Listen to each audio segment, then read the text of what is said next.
அதர்வா நடிச்சு சமீபத்தில் வெளியான இதயம் முரளி படத்தை பத்தி தான் பார்க்க போறோம். படத்துடைய கதாநாயகன் இப்போ யுஎஸ்ல இருக்கிறாரு. இவருக்கு 2 தினங்கள்ல திருமணம் இருக்கிற காரணத்தினால இவர் யுஎஸ்ல இருந்து இந்தியாவுக்கு வர வேண்டிய ஒரு சூழ்நிலை ஏற்படுது. இவர் திரும்பி வரக்கூடிய அந்த ஒரு பயணத்துல இவர் வாழ்க்கையில நடந்த 3 காதல் கதைகளை நமக்கு பிளாஷ்பேக்கா சொல்றாங்க. அந்த 3 காதல் கதைகளும் இவருடைய வாழ்க்கையில இவரை கடைசியா எங்க கொண்டு போய் சேர்க்குது அப்படிங்கறதெல்லாம் தான் இந்த இதயம் முரளி படத்தினுடைய மொத்த கதை. கதாநாயகனுடைய இந்த 3 காதல் கதைகளையும் சுத்தி தான் இந்த படத்தினுடைய மொத்த கதையுமே நகர்த்தி இருக்கிறாங்க. இந்த 3 கதையிலுமே பொதுவா இருக்கக்கூடிய ஒரு ஒற்றுமை என்ன அப்படின்னா நாஸ்டால்ஜியா அப்படிங்கிற அந்த ஒரு விஷயம் தான். ஆனா இந்த நாஸ்டால்ஜியாவை கதையோட்டத்தினோட இயல்பா நமக்குள்ள கடத்தாம வெறும் ரெஃபரன்சஸா பயன்படுத்தி இருக்காங்க. அதை பார்க்கும் பொழுது இந்த நாஸ்டால்ஜிக் அம்சங்கள் எல்லாத்தையும் இந்த கதையை விற்கிறதுக்கு பயன்படுத்தப்பட்ட ஒரு உத்தி மாதிரி தான் இருந்துச்சு. நாஸ்டால்ஜியாவை பொறுத்தளவுக்கு குட் நாஸ்டால்ஜியா, பேட் நாஸ்டால்ஜியா அப்படின்னு 2 இருக்குது. இதுல நல்ல நாஸ்டால்ஜியாவுக்கு உதாரணமா கற்றது தமிழ் படத்தை எடுத்துக்குவோம். அந்த படத்துல சின்ன வயசா இருக்கும் பொழுது ஆனந்தி பிரபாகருக்கு ஒரு கோழிறக்கைய பரிசா கொடுப்பாங்க. அந்த காட்சியின் பொழுது இது ஒரு நாஸ்டால்ஜிக்கான சீனோ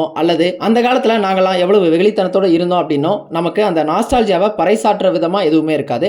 அந்த தருணத்துல ஆனந்தி அன்பின் வெளிப்பாடா பிரபாகருக்கு அந்த ஒரு கோழிறக்கையை கொடுக்கிற மாதிரி தான் இருக்கும். ஆனா படத்தினுடைய முடிவுல பிரபாகர் மீண்டும் அந்த கோழிறக்கையை ஆனந்தி கிட்ட காட்டும் பொழுது இடைப்பட்ட இந்த காலத்துல இவங்களுடைய வாழ்க்கை பயணத்துல என்னென்ன அனுபவங்கள் எல்லாத்தையும் சந்திச்சாங்க, இவங்க கிட்ட இருந்த அந்த குழந்தை தன்மையை இவங்க 2 பேருமே எப்படி இழந்துட்டாங்க அப்படிங்கிறது எல்லாமே நமக்கு ஒரு சேர நினைவுக்கு வந்து நமக்குள்ள அந்த சோகம் கலந்த ஒரு ஏக்க உணர்வு அப்படிங்கிறது இயல்பாவே உண்டாகும். அந்த கடைசி தருணத்துல அவங்க 2 பேருமே இழந்துட்டு அந்த குழந்தை தன்மையை மீட்டு மீண்டும் குழந்தையாவே மாறிட்ட ஒரு உணர்வு தான் நமக்கு ஏற்படும். இதுதான் ஒரு ஆர்கானிக் நாஸ்டால்ஜியா அப்படிங்கிறது. ஆனா இந்த இதய முரளி படத்துல கதையில இயல்பா உருவாக வேண்டிய இந்த நாஸ்டால்ஜியா அப்படிங்கிறது இல்லாம வெறுமனே 90s ரெஃபரன்சஸ் பயன்படுத்தி அந்த நாஸ்டால்ஜியாவை உண்டாக்க முயற்சி செஞ்ச மாதிரி தான் இருந்தது. அது மட்டும் இல்லாம இந்த 90s நாஸ்டால்ஜியா அப்படிங்கறதே தேய் வழக்காகிட்ட ஒண்ணு. அது பல படங்கள்ல அடிச்சு துவச்சு இப்ப கிளீஷேவாவே மாறிடுச்சு. ஆனாலும் இந்த படத்துலயும் பாத்தீங்க அப்படின்னா 2 சுழி இருந்தா ரெட்ட பொண்டாட்டி, முத்தம் கொடுத்தா குழந்தை பிறந்துரும், டிவி ஆண்டனாவை ஆட்டினாதான் வீட்டுல கேபிள்ல டிவியே வரும், இந்த மாதிரியான இந்த 90s ரெஃபரன்சஸையே போற போக்குல பயன்படுத்தி இருக்காங்க. அடுத்ததா கதாநாயகனுடைய அந்த ஒவ்வொரு காதல் கதையிலுமே பாத்தீங்க அப்படின்னா ஒரே டெம்ப்ளேட் தான் திரும்ப திரும்ப பயன்படுத்தி இருக்காங்க. அதாவது கதாநாயகன் கதாநாயகியை பார்த்த மார்க்கத்திலேயே காதல்ல விழுந்துருவாரு. அவங்க கிட்ட காதலை சொல்ல போராடிக்கிட்டே இருப்பாரு.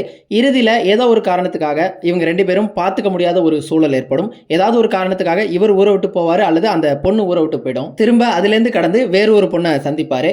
சந்திச்ச உடனே திரும்ப அவங்களையும் பார்த்த மார்க்கத்திலே காதலிப்பாரு. இதன் பிறகு மீண்டும் முன்னாடி சொன்னதே சுழற்சி முறையில் நடக்கும். இந்த மாதிரி பெரிய அளவுல கதை இல்லாத வெறும் வேஃபர் தின் பிளாட்டை வச்சுட்டு நகரக்கூடிய திரைப்படங்களுக்கு முக்கியமான அம்சங்கள் என்ன அப்படின்னா இந்த படத்தினுடைய முக்கிய கதாபாத்திரங்களுடைய அந்த உணர்வுகள் அப்படிங்கிறது பார்வையாளர்களுக்கு சரிவர கடத்தப்படணும்.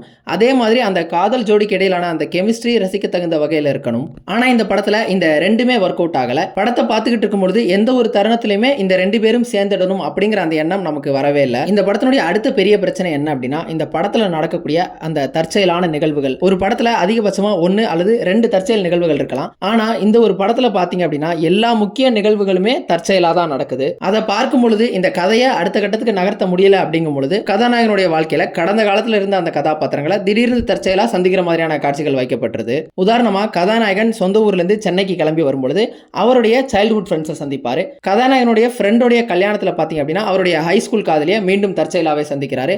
அதன் பிறகு அவருடைய க்ளோசஸ்ட் ஃப்ரெண்டை திடீர்னு பார்த்தா ஏர்போர்ட்ல சந்திக்கிறாரு. அதன் பிறகு இன்னொரு முக்கிய கதாபாத்திரத்தை திடீர்னு பார்த்தா மால்ல சந்திக்கிறாரு. இந்த மாதிரி நினைச்ச நேரமெல்லாம் யாரா ஒரு கதாபாத்திரம் கதாநாயகனை தற்செயலா சந்திச்சுக்கிட்டே இருக்கிறாங்க. அடுத்ததா இந்த படத்துல அபத்தங்களுக்கும் பஞ்சமே இல்ல. படத்துல கதாநாயகனுடைய மாமா தான் வளர்க்கிறாரு. அவர் என்ன வேலை செஞ்சாரு, அவர் எப்படி கதாநாயகனை படிக்க வச்சாரு, இந்த மாதிரியான டீட்டெயிலாம் எதுவுமே நமக்கு இருக்காது. கதாநாயகனுடைய மாமாவை பொறுத்தளவுக்கு நமக்கு தெரிஞ்சதெல்லாம் என்ன அப்படின்னா அவர் ரொம்ப சிறப்பா மறக்க முடியாத டீ போடுவாரு. அதை கதாநாயகனும் அவருடைய ஃப்ரெண்ட்ஸும் ரசிச்சு குடிப்பாங்க அப்படிங்கிறது மட்டும் தான். திடீர்னு பாத்தீங்க அப்படின்னா ஒரு பெரிய டிவி நெட்வொர்க்குக்கு இவர் சிஇஓவோ அல்லது ஓனராவோ இருக்க மாதிரி காமிக்கிறாங்க. அதுல கதாநாயகனும் ஒரு முக்கிய பொறுப்புல இருக்கிற மாதிரி காமிக்கிறாங்க. இதை பார்க்கும் பொழுது கொஞ்சம் முன்னாடி டீ தானடா போட்டுக்கிட்டு இருந்தீங்க அந்த மாதிரி தான் நமக்கு இருந்தது. இதை பத்தி கேள்வி வந்துடக்கூடாது அப்படிங்கிறதுக்காக போற போக்குல படத்துல ஆரம்பத்துல பாத்தீங்க அப்படின்னா இந்த மாதிரி டிவி சேனல் வைக்கிறது இவங்களுடைய பேஷன் அப்படிங்கிற மாதிரி டயலாக்ல சொல்லப்படுது. இந்த ஒரு ஃபோர்ஷேடோவிங் ரொம்பவே சிறப்பா இருந்தது. அடுத்தது இன்னொரு அபத்தமா தோணுது என்ன அப்படின்னா படத்துல கதாநாயகி நாசால வேலை பார்க்கறதா காமிச்சிருக்காங்க. ஆனா இவங்க நாசாவுல வேலை பார்க்கறது இந்த கதையில என்ன மாதிரியான தாக்கத்தை உண்டாக்கிருச்சு அப்படிங்கிறது தெரியல.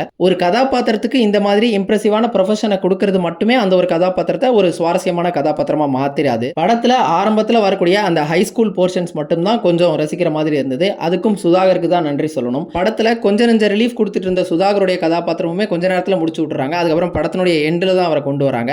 ஆனால் தேவையற்ற கதாபாத்திரங்கள் பார்த்தீங்க அப்படின்னா கதாநாயகன் கூடவே சுத்திட்டு இருக்காங்க. அவங்களால எந்த ஒரு பிரயோஜனமும் கதையில இல்ல.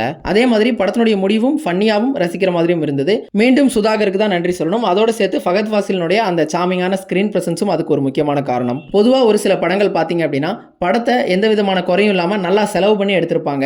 விதவிதமான லொகேஷன்ஸ், ஃபாரின் கண்ட்ரீஸ்லாம் போய் எடுத்திருப்பாங்க.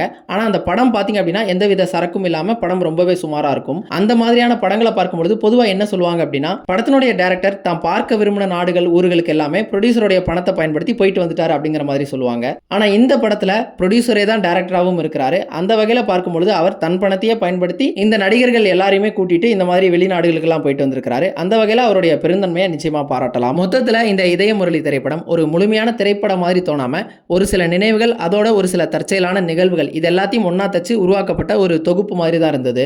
நீங்க இந்த திரைப்படத்தை பார்த்திருந்தீங்க அப்படின்னா உங்களுக்கு இந்த படம் என்ன மாதிரியான அனுபவத்தை உண்டாக்குனுச்சு அப்படிங்கிறத கமெண்ட்ஸ்ல சொல்லுங்க. வேற ஒரு வீடியோல சந்திப்போம். Thank you all.